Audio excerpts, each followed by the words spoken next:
The local thread.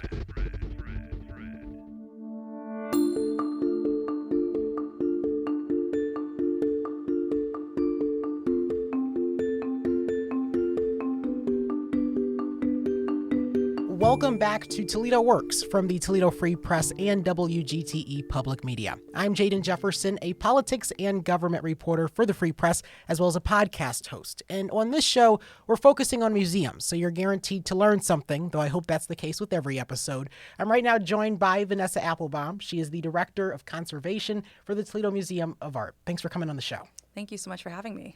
I just want to first start out, for those unfamiliar, what is the job of a conservator?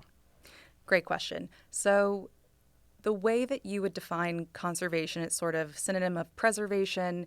It's all about looking at our cultural heritage and making sure that it is preserved for future generations, but also making sure that it's accessible for current generations. And what does some of that work look like on a day-to-day basis?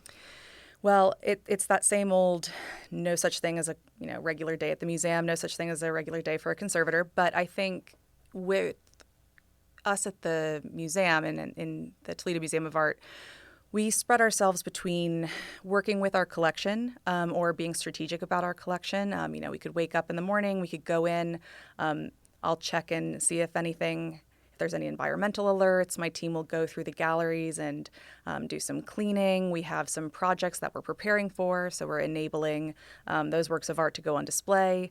A lot of meetings to talk about all of the kind of wonderful programs that we have coming up at the museum. And I would say that the through line is if art is involved, so are we. So. Yeah. And it's interesting because obviously the museum is constantly rotating through different pieces of art. And so I imagine that this is a job that requires some level of precision where you want sturdy hands working with the different art.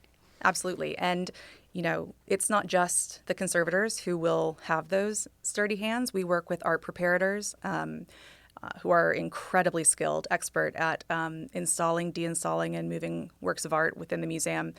Conservation definitely comes into play when we're thinking about, you mentioned rotation. And so something that we think about is rotating art on display and off display based on light sensitivity, based on environment, but also rotating to make sure that our programming is continues to be dynamic and people have things that they love that are always on display, but also people have things that they maybe haven't seen before that they can view for the first time. And this just seems like a job that for someone like myself would be a bit stressful because you place so much responsibility on getting it right. Because obviously you have to get it right for the public, but also for the artist, if that artist is still around, of course. So what are some of the different things, checks and balances that go into place when you're dealing with different pieces?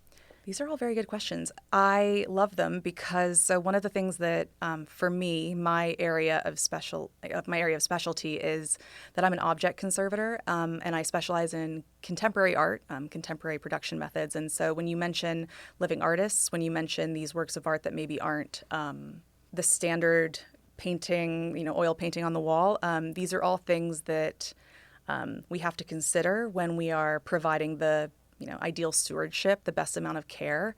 No work of art is the same. And we always, in conservation, approach our work with ethics. So we have what's known as conservation ethics, which would include those checks and balances. Although something that I love, my very first day of graduate school when I was studying conservation, the professor said, there is no such thing as a correct treatment. There's no right or wrong. It's actually about your justification and the way you've approached something ethically. So the way that I approach works of art and treating them ethically is I try to ask myself what the material values are, material properties are, but then also these kind of immaterial aspects of a work of art and the communities and stakeholders that feel connected and are connected to the works of art, and then making sure that I maintain that. I take all those values into account because these works aren't just about what they're made of. And so usually it requires a lot of research. Checks and balances require speaking with curators. Right. They know a lot about their collection, and we want to make sure that we're, doing right by them too. And then if the artist is still living, then it's actually great because we can try to speak to them, speak to their estate, see if we understand their intent, and try to maintain that as well. So essentially a big part of the job is just executing their vision. Exactly. And you mentioned that there are some decisions that you have to justify with your own reasons. And so is a lot of this work left up to the conservator's discretion about how they approach their job? Well, I think when it comes to making decisions and who makes certain decisions, it's luckily never one person or never one team. Working in an institution, and especially one like the Toledo Museum of Art, we're so collaborative. And so when I am making a decision about a treatment, the decision itself is only happens after I've spoken to curators or after we've spoken to registrars or people who work in collections.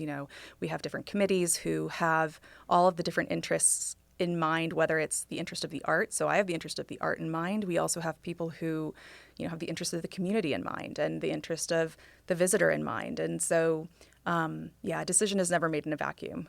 And I think one of the greatest parts about working at the Toledo Museum of Art is that kind of collaborative nature and the fact that we're so nimble and able to kind of do interesting things, but then also consult with each other. That doesn't always happen in museums. A lot of museums have very siloed departments, but I don't see that at all here, which is great. Yeah, what would you say is just the importance of having that collaboration? Because it's not going to just be one person who's making the decisions, as you mentioned. And so what do you gain from having a collaborative atmosphere? Well, the kind of my initial reaction to that is that nobody knows everything about everything. So I can be a specialist in contemporary art, but then there are certain areas of blind spots that maybe I haven't considered. And so I think being able to being able to use the resources at hand, understanding that the world is so interdisciplinary and, maybe museums were one way a decade ago, 20 years ago, but they're very different in 2026. And I think that being able to understand that because institutions are changing and interdisciplinary, then so is our work. And so the benefit is that we're continuing to improve, we're continuing to evolve, and not just, relying on these old ways of working. And you make a great point that museums are living, breathing spaces. I think people often think of them in a very abstract way that they're always going to be the same, but as you know, they constantly shift. And so what challenges does that pose when you have things constantly changing around you? So I think that this is something that, of course, something that I think about within museums, within preservation and, within conservation is that museums tend to mirror what is going on outside of them. And, when there is a constantly shifting environment, when there's huge changes in technology, then we also are confronting huge changes in technology and in changing environments. And so for me, I think, I hope this answers the question, but for me, my North Star is the conservation ethics that I speak of in terms of,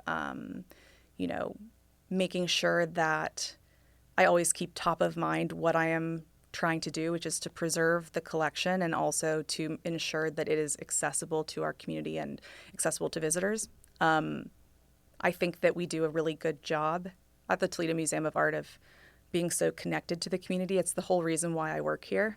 It's the whole reason why I live here. It's just very special to have that connection. Yeah, in what ways would you say that the different collections at the museum kind of reflect that outer community? Well, the museum itself, we care very deeply about the community that surrounds us immediately, but then also, more broadly, we have a lot of connection. We have community galleries that we have, local artists on display. We are in the middle of a really big project, kind of re-looking at the museum itself, and we have community councils where we're talking to our, members of our community. We really care about having members of the community understand what we're doing and then also know that we are keeping them top of mind. I will say that, I've been at the Toledo Museum of Art now for about almost 2 years about 2 years. And it's great. It's so special because I came from a really big city. I used to work in London. And being able to come to the Toledo Museum of Art, where there is such a human element to the museum and such a close tie to the community, even though the collection is, world renowned is, yeah, it is very special to me. And I imagine that the difference in scale was a significant change because coming from a major metropolitan area to a medium-sized metropolitan area, are there the same challenges that exist, or what's the environment like compared to London? I would say that the challenges that exist in a museum in London also exists in a museum anywhere in Toledo, in Detroit, in New York City. We're all facing the same sort of evolution of the field. We're all trying to connect more with communities. We're all trying to make our collections more accessible. So as far as being a conservator, it's actually very similar. And I like I said, I view how closely knit our community is, and how much the community cares about the Toledo Museum of Art. I consider that such an asset because, these are people who will notice when you move a painting, right? Like they're also Yes. watching on our behalf. I think that what an absolute treat, what a reward to be able to work with and alongside people who care as much about the preservation of the collection as I do, and who, I really feel are allies when it comes to the evolution of the museum and all the changes we're making for the better. Would you say there's been a particular collection or type of collection that really sticks with you that you think about every now and then? In terms of what I've worked on in the past, or Yeah, right past, now? present, what comes to mind? This is a good question. Well, I think, in anyone's professional career, you can kind of have these touch point kind of moments where you realize that maybe the job that you've chosen or the path that you've chosen is like definitely the right one and you feel really good about it. So I think for me, I have a few moments kind of along my career. I think the first one is when I was in graduate school. I was in a placement at the Victoria and Albert Museum in London, and I remember I was cleaning a marble sculpture by an artist that I had studied in school and I had only seen on a projector, and it was like there I was sort of interacting with it. And I remember thinking, gosh, this is really special. It was a Neptune and Triton sculpture by Bernini, and that was fabulous. I remember thinking like, okay, I think I've made it just about. But then another really interesting moment for me was because I really love science and I studied history of medicine and science in my undergraduate, and I also worked for the Science Museum in London. And I remember thinking, wow, this is kind of crazy because I'm working with Watson and Crick's actual model of DNA, and these things become real. And so then here in Toledo, I think one of the greatest things that I've been able to work with is our huge collection of outdoor sculpture. Actually, our sculpture garden is incredible. This is the best. I mean, I can't believe what I get to work with every day. And I think, just even being able to clean the Calder's Stegosaurus stegi in front of the museum. And I remember thinking, like, I can't believe this is my job. This is amazing. And it really is something, it's a testament to the fact that something abstract can become real, and you just spoke to that experience. And so does that ever surprise you when you're just going about your day and you're interacting with pieces that you've maybe been familiar with or maybe heard of prior? Yes, and I think that sometimes, especially when you work in museums and if you work with collections of art and you work very closely with them, there can be a tendency sometimes to it becomes a little bit business as usual. So one of the things that I try to do is keep that magic and remind myself everything that I'm working on is just how special it is. I think it's so unique. We have at the museum, at TMA, we have an art hour, which is sort of part of the offerings that the staff have, where we are able to use an hour of time and just walk around the collection, look in the galleries. And I think that's so crucial to me because it does keep that magic. And I think there's something to be said about actually slowing down, taking a moment to actually appreciate art, because the time we're living in now, it's an attention economy, and our attention is literally for sale. And so what would you say is the beauty in having a job where you are presented with the opportunity and encouraged to take a moment and actually observe and just take away something? I think that right now, working in a museum, working with a collection of art, and especially one which is as astounding as the one we have in Toledo, is that it can give you, so art can teach you things. Art can teach you things about yourself. It's not always about, the story of the artist. It's not always about what it is, what you're seeing in a painting. But I think being able to take a moment and being able to pause and being able to experience beauty, being able to take yourself outside of, the world is, fast moving. There's a lot of stimuli. I think being able to focus and being able to just understand that what you're looking at could feel special to you and it feels special to someone else in a different way. I think being able to preserve art and being able to let people interact with art is just so important. And my own background is, I didn't even know conservation existed until later. And but I have all these really core memories growing up of being a kid in an art museum. And there's just something so magical about that. And I don't think you can replicate it, really. So in many ways, this kind of came calling to you and you didn't even realize it, because for you, art and being at a museum was a part of your childhood. Now to see it represented in your career, I mean, how does it feel to kind of have that full circle moment? I feel very lucky because I grew up loving science. I grew up loving art. I never thought I could live a sort of life where I did both at the same time. And the thing about being a conservator is working with art and being artistic, but also through the basis of science. And so it feels like such a full circle moment to, there were times growing up, or there's times sort of when I was in college where I didn't really know what I was heading toward. And being in this role, I definitely look back and it all makes sense to me.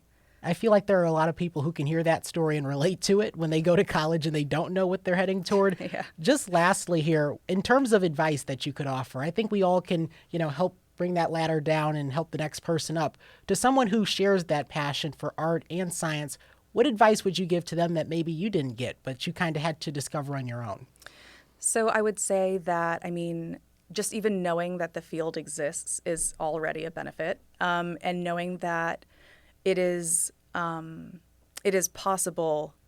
It's never too late to be a conservator, I think, is something that I would share with everybody.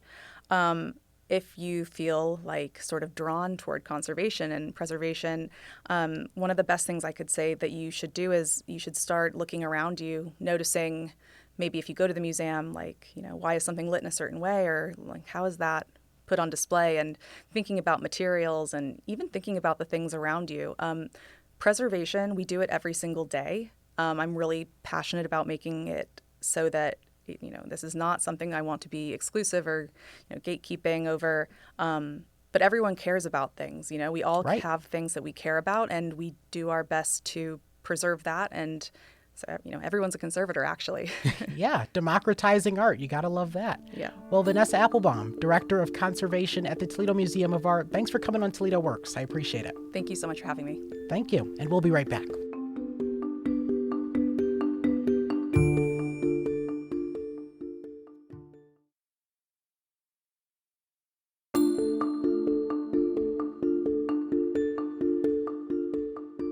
Welcome back to Toledo Works. I'm Jaden Jefferson, and my next guest is going to be a familiar voice to many of you, London Mitchell. He's joining me from the Toledo History Museum, and I want to talk a little bit today about you and the museum, but first and foremost, how did you go from radio to the museum? How did that happen? Well, I think I've always been intrigued by Toledo history, and Toledo's my hometown. It's been very good to me and my family over the years. I've worked in a profession that I've loved. Never once did I wake up and think, oh, God, I got to go to work today. And as you get involved in the news media and covering stories, you learn that there's always a story before the story. Right. And a story before the story before. And that has always intrigued me about Toledo. And so when I was approached about joining the board at the Toledo History Museum, I said, "Yeah, let's see what that's all about." And I've really got to the point where I'm really intrigued by the history of my hometown. A lot of it that I did not know. And Jaden, I think, and I'm not all that familiar with you, but I think Toledo's your hometown too. It correct? is, yeah. And a lot of the people that I meet, in fact, I'd say the majority of the people that I meet that are hometowners, and you start talking about Toledo, they feel almost embarrassed to say, "Hey, I'm from Toledo." And I think it's because they don't really know what they're talking about. Honestly, for some reason, Toledo as a whole has not, in my opinion, really worked at its reputation, at its image, Telling its story. And when you look at some of the really historic things that have happened in Toledo, and I'll go back to one back in the mid-'30s, the terrible labor strike at Autolite. And many historians will say that was the moment in history that triggered the start of the UAW. That's significant. Or you say to yourself, wow, Toledo was one of the biggest railheads in the country at one time, late 1800s, early 1900s.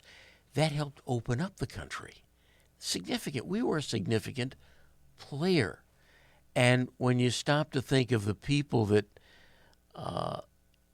built Toledo, even after the Depression, they still had this vision of building a world-class art museum, a world-class zoo, one of the best metro park systems. Yeah. Not to mention keeping the port alive and active. I think there's a lot here that once you start really looking at what Toledo has to offer, I think you can say, hey, let's learn the stories behind the stories. And there's a through line here from news to a history museum because, again, it's about telling stories. And looking at Toledo's story, it has not always done a good job of actually telling the world what has taken place here and what has occurred here. And so in your time with the History Museum, what are some different moments that surprised you that you personally didn't know as a native? Well, I think when we started to look at the automotive industry, that was an exhibit that was on display at our little museum when I first joined. I didn't realize that at one point Toledo was the second largest producer of automobiles in the country. That really surprised me. And the people that came to Toledo, the Stranahans building Champion Spark Plug, and Libby with the glass, they came here because the auto industry was here. Okay? And how Toledo, was a mover and shaker, that really kind of surprised me. I did not know that, and it really made me want to dig deeper into the history. Now, we've closed that exhibit. The Toledo History Museum is temporarily closed while we bring in new things, and many of the new things we're bringing in reflect the industrial part of Toledo's history back in the late 1800s, early 1900s, things that were created and produced in Toledo that really kind of had an effect on the lifestyle of American families. And, a lot of people know about Toledo scale, but we're looking at things as simple as baby buggies to electric ranges, a lot of things that, what? You said this was created in Toledo? A part of Toledo in every home, essentially. Really, I think that's a good way to look at it. Now, as a prelude to that, we've taken the idea that we want to take the museum out to where people are. And the first step we took was to create an interactive program, an interactive exhibit, if you would, online that reflects this made in Toledo kind of motif. And so you can go to our website, and for no charge, just walk yourself through this interactive exhibit. It talks about who the movers and shakers were, what they created, the impact of these, how many people were employed. Toledo was a hell of a manufacturing community. Yeah. And a lot of people don't realize how many factories, how much was going on prior to the Great Depression. So I think going back and looking at all these items online kind of triggers your interest to actually see these things. Many of them, to my understanding, have never been on display in Toledo before. And so I don't know. That's a long answer to a short question. Well, I find it fascinating because there are times where I will be downtown and I will just kind of look around and think about Toledo of the past. And it's, it's easy to reminisce on the past, especially when you aren't there, me being one of those people. But I think about it because Toledo, it was this boom town, and I kind of liken it to how you look at Columbus today, which is a massive city that's only growing. Are there some things that stick out to you about that time in Toledo history that maybe is unique to Toledo's story? Well, I think that some of the things that happened in Toledo, and I don't want to point fingers, that's not. But let me tell you something that a story, and maybe it's urban myth, maybe it's not, but a relative of mine that was a real student of Toledo history said that one time, shortly after the turn of the century, a young man came to Toledo and he said, "Boy, you've got water and you've got highways, trails crossing this way and that way, and you've got the port. I want to build my new factory in Toledo. I've got this new idea. Here's where I want to build it." Now, back in those days, right around the turn of the century, Toledo, and most people probably don't know this, was one of the major producing areas of bicycles. And city fathers, there were no city mothers back in those days, all city fathers, right, believed that the future of Toledo, what was going to stamp Toledo on the country, was bicycles. So Henry Ford decided he would build elsewhere. Now, if that's a true story, and I've heard it from multiple sources that, we didn't become the home of Ford. Darn it. But I think it shows where maybe Toledo leaders have been a little too conservative in their thinking over the years and didn't do a lot of long-range thought. Right. Toledo was here. Toledo had the inspirations all there. I think maybe the leadership was a little short-sighted in its long-range planning.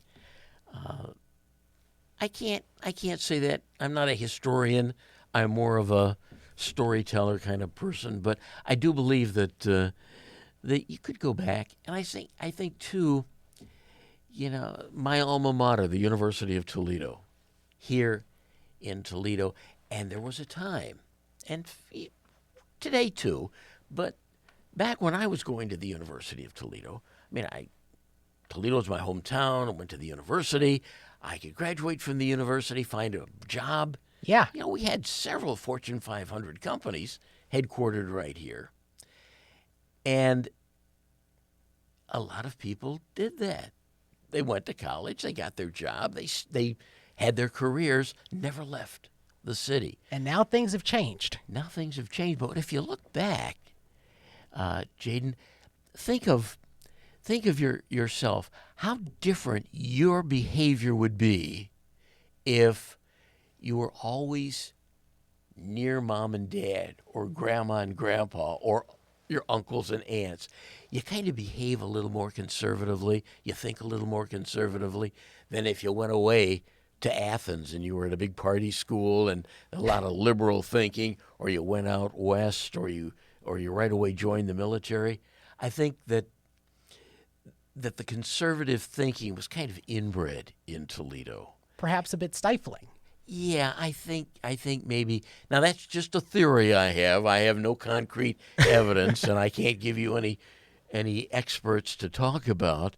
But when you look back at what Toledo had from the early railroad days to the manufacturing to the cultural offerings that this city has, I think you can be proud to be in Toledo.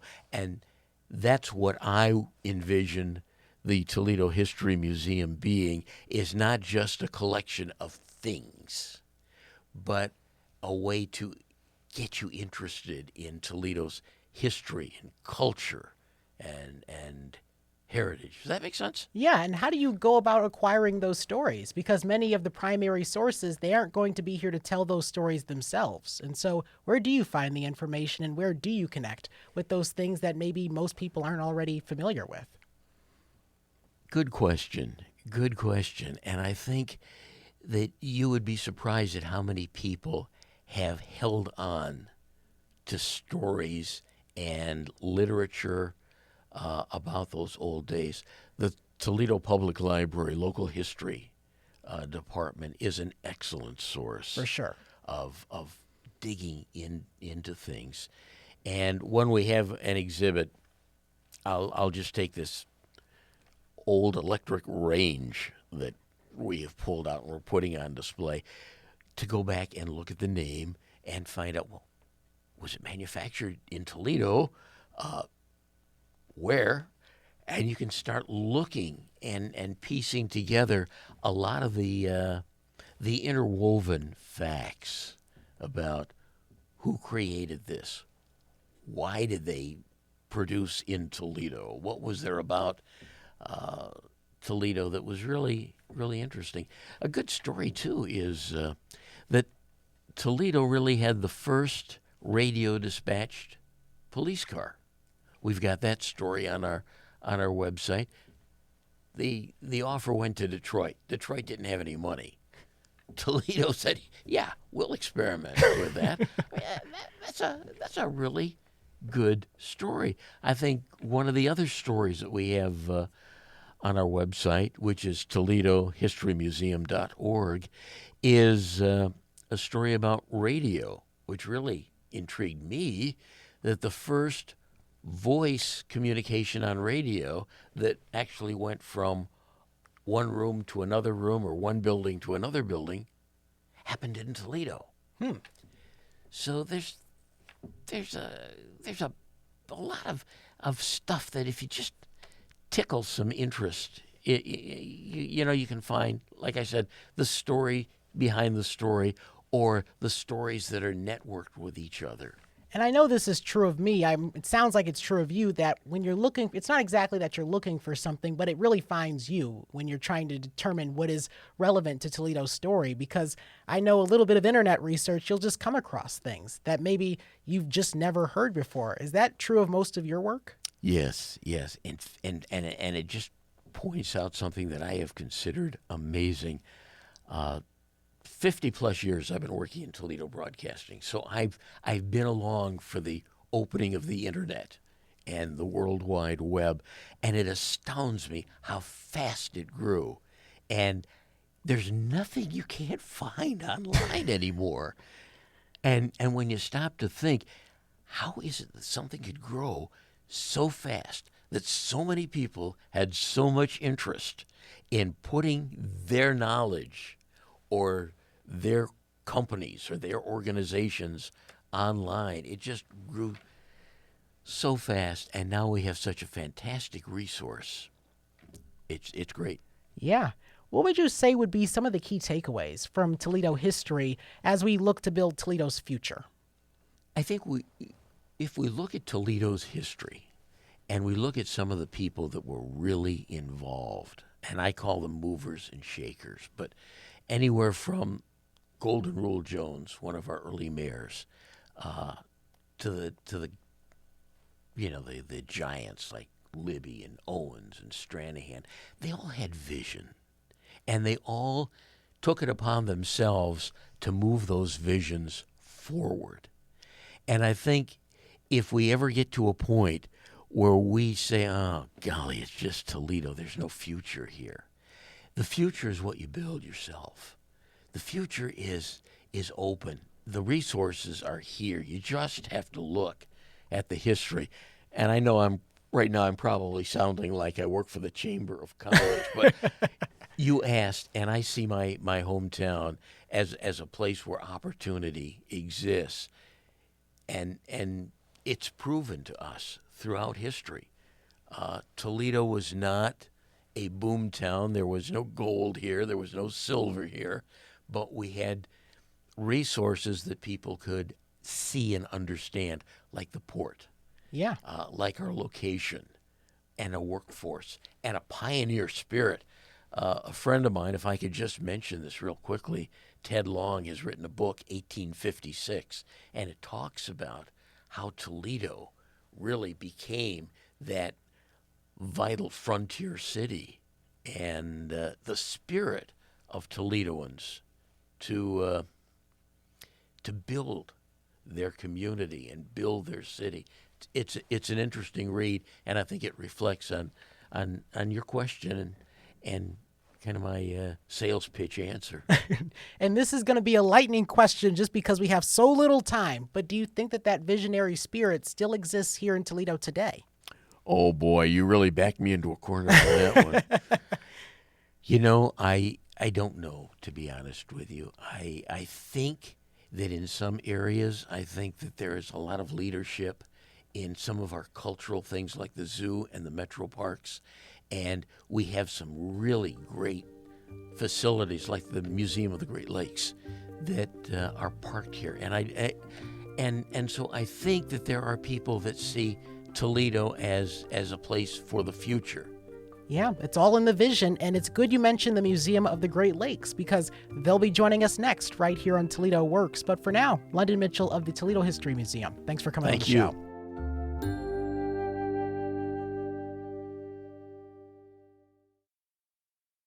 Welcome back to Toledo Works. I'm your host, Jaden Jefferson. For our final conversation in this episode focusing on museums, I'm joined now by Molly Krasniewski, who's joining us from the National Museum of the Great Lakes.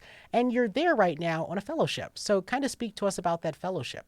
Yes, so I'm doing the C.O. Miniger Education Fellowship. So the majority of my job is education-based. So during the summer months and fall, a lot of it was giving tours, whether that's field trips or we had the Victory excursions coming down from Detroit. So a lot of it was giving that. It's also a lot of kids programming, just doing little activities that get them more interested in the museum.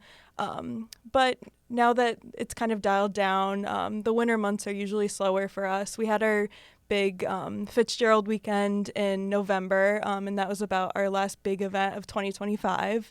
And now we're just kind of looking more towards the middle of 2026, beginning of 2026, before we'll have some more bigger events coming up. Yeah, and out of curiosity, was it that you found the museum or did the museum find you?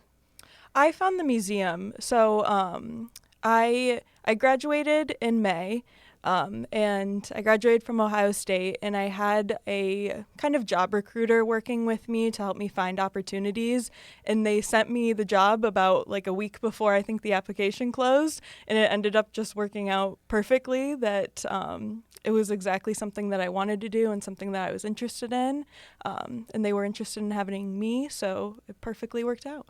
Yeah, and so working at the National Museum of the Great Lakes, are there things that are constantly new to you, or is a lot of the history at that museum familiar to you? It's almost 100% new. It's even like I'm from the Toledo area. Even living on the Great Lakes, I fully took it for granted before working at the museum. So I've learned so much Great Lakes stuff. There's so many people that work at the museum with me that are so knowledgeable that I think I'll know something and then they tell me something else and it just expands everything further and further. So there's things that I could walk around the museum every single day and learn a new thing, or talk to somebody every single day and learn a new thing. And I think that's one of the best parts about it, is just that I can constantly learn. And then also being able to guide others through their educational experience, because at the same time, they're learning for the first time too. And so what would you say are some of the different things about your job that make it unique? I think the tours are definitely a big part of it. The tours are mostly of our vessel, the Colonel James M. Schoonmaker. So most people in their lives don't have an opportunity to go on a bulk freighter. So that is usually fully new for people. I'd never done it before either, so got much more used to it as I'm doing it every single day. But that's a big thing that is a completely unique experience that a lot of museums don't even have. So I think a lot of people enjoy that and experience different emotions when they're up there, whether it's some people being a little scared or being really into it. But that's definitely one of the most unique things, is getting to be able to experience that. And you mentioned that you also learn a lot, too, from your colleagues at the museum. And so what's the value of kind of being surrounded by institutional knowledge, especially when you're talking about Great Lakes history? It's super valuable. So I was able to train under 2 other tour guides and learn a lot from them. But another huge resource that we have is we have a lot of volunteers who are either maritime enthusiasts, connected to working on boats or freighters in some way. So they just have a whole other level of knowledge, where there's people that were engineers on boats and people that were deckhands, and they just have so much more knowledge than even we can have, because that's their lived experience. So that's one of the most valuable assets too, is not just the people that I'm more conventionally working with, but the people that are around volunteering, giving us their time. So from the sound of it, you have enthusiasts who will actually, in some cases, maybe correct the tour guide and provide their own recounting of something. Yeah, sometimes. But that's their life. I can't Yeah. take it personally. They know much better than I do. And yeah, it's great if you can find them in a room on the boat that they actually worked in. They can just keep going forever and ever. And sometimes you have to cut them off and say, we got to keep this moving. But it's definitely, every time they talk, I could learn something. So it's a huge resource to have. Would it be accurate to say that the museum is essentially a gathering place? I mean, for people who not only have a personal interest, but for those in the community who live on a Great Lake but just want to know more. It kind of is like those two merge together in a way. Yeah, I think a lot of people think of us as a pretty conventional maritime museum. But the way that we try to differentiate is we try to tell a bigger story about the Great Lakes. So that's everything from Indigenous history up to the present. It's involving war, ecological things, just living on the Great Lakes. So I think it can appeal to a lot of people if you aren't just necessarily interested in vessels and things like that. There's a lot more to know and a lot more to appreciate about them and how much of a resource they are to people that live near them or just the United States and Canada as a whole. Yeah, and a uniquely important part of our history is that Indigenous history, because obviously those stories, they go away with time and they oftentimes are erased. So to have an institution that's still on top of those stories and still ensuring that knowledge is passed along is really important. And so what would you say the museum achieves just by existing in this area to provide that knowledge? I think the Indigenous history is a big part of it. It's something that I don't think is talked about much in schools necessarily. I don't know how much I necessarily learned about in school living around here. And, we have resources in the museum, like just looking at a map of Ohio and some of the surrounding states, how many different tribes were in the area at one point. It's kind of remarkable how many different groups of people there were and then the impact that they had on this area. And I think it's one thing that you kind of take for granted or don't necessarily think about today, but it's definitely something important, and you see the way that they were able to establish the area, and then obviously when you had people coming over from Europe, they were building on what they already kind of established. But yeah, I think that's a huge part of it, is you can't just focus on what happened from the 1800s till today. There was so much more happening for a much longer period of time that contributed to everything that we have today. Right. And given that, what do we gain from having that exposure to this history? Because, as you mentioned, it isn't something that is very mainstream, especially in our public education, which is ironic. In different parts of the Great Lakes, it's different. I think around here, we don't necessarily have a lot of Native history left around this area. Other places are different, where they definitely have some more stuff present. But for here especially, I think it's important because other than the names of towns and rivers that have survived, we don't necessarily have any tribal representation. We don't have big communities around here. So it's definitely a small way to learn about that and, make yourself aware and keep that in your mind that that is part of the reason why you're here today. Yeah, and another part of our story in Northwest Ohio that you mentioned, the museum does a great job of telling, is also seeing history in real life, because it's often told through an abstract lens where you're reading about it in a history book. But the Schoonmaker, for instance, you can get on board the boat and actually take a look around. And so why is it important to have something that's living and breathing rather than just something to look at or to read, for instance? I think that's just a huge reason of why museums appeal to people in general, is because I think there's a group of people that just don't get the passion or the same experience that some people do just learning about history in a classroom. For some people, it's just so much more engaging to experience around you in a traditional museum setting. Obviously, with the Schoonmaker, that's a whole other level where you're on a whole other thing and experiencing what it was like in the 1900s to be on that boat. But just museums in general, I think it's a much more palatable way for people to connect with history a lot of the time or inspire them to look into things further. Yeah, especially for younger kids, too. So when you have a school group coming through, what type of reactions do you tend to get from those younger age groups? It varies. I don't think sometimes when they're that young, they can even comprehend how old the boat is or how crazy some of this was for the time period. But I think they enjoy being on the boat. Sometimes they'll be a little scared with how high up they are at first, or some of the staircases are steeper and they'll get nervous. But I think they do like going through the different rooms and kind of seeing things. You try to connect things better to them. Obviously, you won't talk to them perfectly like adults, but you're still trying to get information across to them. They're always shocked to hear about, rooms that don't have TVs in them, or that they went 50 years on the boat without having radio and phones and things. So it's definitely just trying to appeal to different parts of them, say things that will kind of spark them up if they weren't paying attention necessarily, not so much the statistics and things like that adults might be more engaged with. Yeah, and even as someone of a younger generation, I kind of envy not being surrounded by constant stimulation. I can imagine a great life. But in general, it's interesting because even adults can have those childlike moments. You just mentioned that there are the enthusiasts. This is their life. This is their passion. And so what do you find interesting just about the adults who, for them, this is something that really evokes that childlike excitement? The Victory Cruises were the most interaction I had with adults. That was pretty consistent. But even through that, there's obviously people that are more interested in, maritime history than others. But there were some people, I had someone come aboard one of my cruises whose parents went on a bulk freighter at one point that was sailing, I think, around the Caribbean. And they just used to rent them out like cruise ship rooms, and they'd say, we're going to operate like a normal freighter, but you can come on here and take a cruise. And he just said it was so cool to see everything that his parents experienced, because he could never comprehend it when they were telling stories. And he said that just added a whole other level of understanding. And there's some people like that too, where their parents worked on boats and they could never comprehend or fully understand what they were talking about. So I think, especially for an older generation, that was much more common.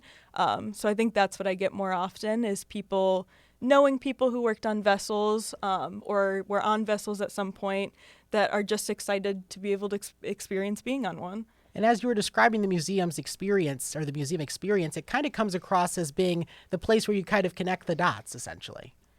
That's definitely part of it. I mean, even we had our Maritime Career Day in October, and a lot of we had job fair partners there talking to kids about Maritime Career Day jobs. And I think a big part of what they're saying is that a lot of kids don't even think about the fact that they're living on the Great Lakes, or how much of a resource that they are, that they're in your backyard and you can work on them. So I think that's part of it too, is just to say, you're living on this thing. It's in your backyard. Look, you can look into it a little further. There's a lot of different interesting aspects of history with it that just don't revolve around boats or things that you see every day. There's different things to look into. Yeah, a little curiosity can go a long way. Mm-hmm. And I think it is something that even adults take for granted, is the fact that we have a large body of fresh water in our backyard that we maybe don't really just appreciate enough, because not only was it a big part of how this area grew, but it's also our drinking water. So at the same time. And so what would you say is the importance of just spreading that knowledge, especially when you have a community that maybe doesn't always think about the lake? It's one of those things that if you aren't, working with it or engaging with it daily, I think you only think about it from a recreation standpoint. But I mean, for younger people, it's definitely something to think about for careers. There's a lot of careers that the lakes bring besides just working on boats. There's ecological things it brings, as well as just water purification and looking into things like that. But for adults, it's if you aren't going to be interested in the recreation stuff, I guess it's more if you can engage with the history aspect of it and how it contributes to, obviously drinking water, but as well as the type of animals that we have around here, the type of fish we have around here.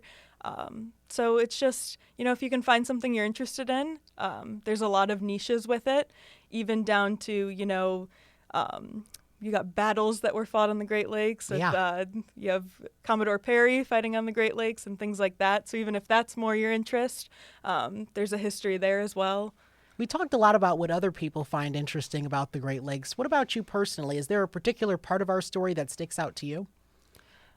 It's hard because it's one of those things where it was not my area of interest in history before I started working there. But now that I do, it's like a baby kind of, where it's like I appreciate everything so much. The boat is definitely a big part of it, where just walking around it every day, I appreciated it so much, and like sharing that with everybody. So that's definitely a big part of it. My specific interest in history in school was, a lot of it was in World War I and II. And there's not a ton of history there, but there are some niches of, boats that were sailing on the Great Lakes that were turned into aircraft carriers for the war. And obviously a lot of the industry for the war was around here. So there's even things like that where you might not think of a direct link, but for a very long time, the United States kind of were running around these lakes because it was very difficult to get resources from other countries. So this was a massive resource to transport goods and to get goods. And yeah, there's things to look into all the time. Yeah. What ways would you say that Toledo's history with its freshwater body, it's kind of reflected in the present? So what were some of those connections you would see in the current day? I think we've kind of been in a resurgence in recent years of a lot of work has been taken to refurbish the city and things like that. And I think a big part of the city's history for a long time was industry. And I think, unfortunately, in the 70s and 80s, when the economy took a turn, a lot of that went away. But Toledo is still one of the busiest ports on the Great Lakes. If you're sitting out there, especially during the summer, you can see some big boats going up and down the river still. So it is a part, and I think bigger companies are trying to use that more as a resource, because I think it was forgotten for a while. But, you see the Andersons, they have a couple bulk freighters that will come up and down the lakes, as well as, some glass companies will definitely start using it. So I think the shipping business is kind of starting to pick up a little bit. It won't be to the scale that it once was, Of course. but I think they're trying to bring industry back to Toledo to kind of rebuild it, and I think that will end up being an aspect of it. Yeah, and as someone who's interacting with Toledo's history all the time, do you ever think about what the future looks like when it comes to the Maumee River as well as the great lake we have here, Lake Erie? I think a big part of it is just you have to take care of them. So in the 1970s, Lake Erie was considered a dead body of water because it's so shallow, it had so much algae, and the Clean Water Act kind of was able to bring that back. And I think that's something that we have to kind of keep conscious, is that you have to keep taking care of them. You have to keep looking at the water quality, and you have to keep taking steps to maintain that, or else it's not going to be a resource anymore for anyone. Exactly. With it being fresh water, you have to preserve that or it's of no value to anyone. Yes. And then just lastly here, the museum's role in Toledo's future. What's going to be its importance as we look down the road in terms of ensuring that that water is preserved? I think just awareness is a big part of it.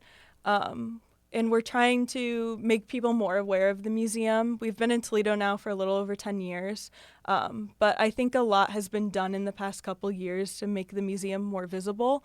And I think that'll just be a part of it, is, encouraging people to think about them and everything that we talked about before, of just remember it's a resource you have, don't necessarily take it for granted, and, just keep working towards a better future, whether that's just clean water or it's involving shipping or more jobs, whatever. But we have to maintain it as a resource or else we're going to lose it. Yeah, and expanding on that community interaction, you mentioned some of the programming surrounding the Edmund Fitzgerald. Are there any other ways that the museum intends to really get out there and build its footprint? A lot of it will be the cruises coming up. So we had Victory Cruises in 2025. Those will be coming back for 2026, as well as another cruise line will be docking in Toledo. So that will be a huge thing for Toledo, to be able to have them around. I know they'll visit a couple other spots in Toledo. But yeah, that's a big part of it, is just getting incorporated in those kind of excursion things, because that's a more regular amount of visitors, as well as we're working to try to make field trips more accessible to people, try to get more schools interested in coming out for field trips, because I think it's definitely something that's more taken for granted now or overlooked. So yeah, that's a big part of it, is just keeping ourselves aware in the community, as well as trying to branch out a little bit so that people from around the United States and Canada are still hearing about us. For sure, one of the greatest institutions we have in our area, certainly with a lot of local expertise too, which is valuable as well. Thank you so much for coming in for Toledo Works. I'm Jaden Jefferson, and we will see you next time on Toledo Works from WGTE and the Toledo Free Press.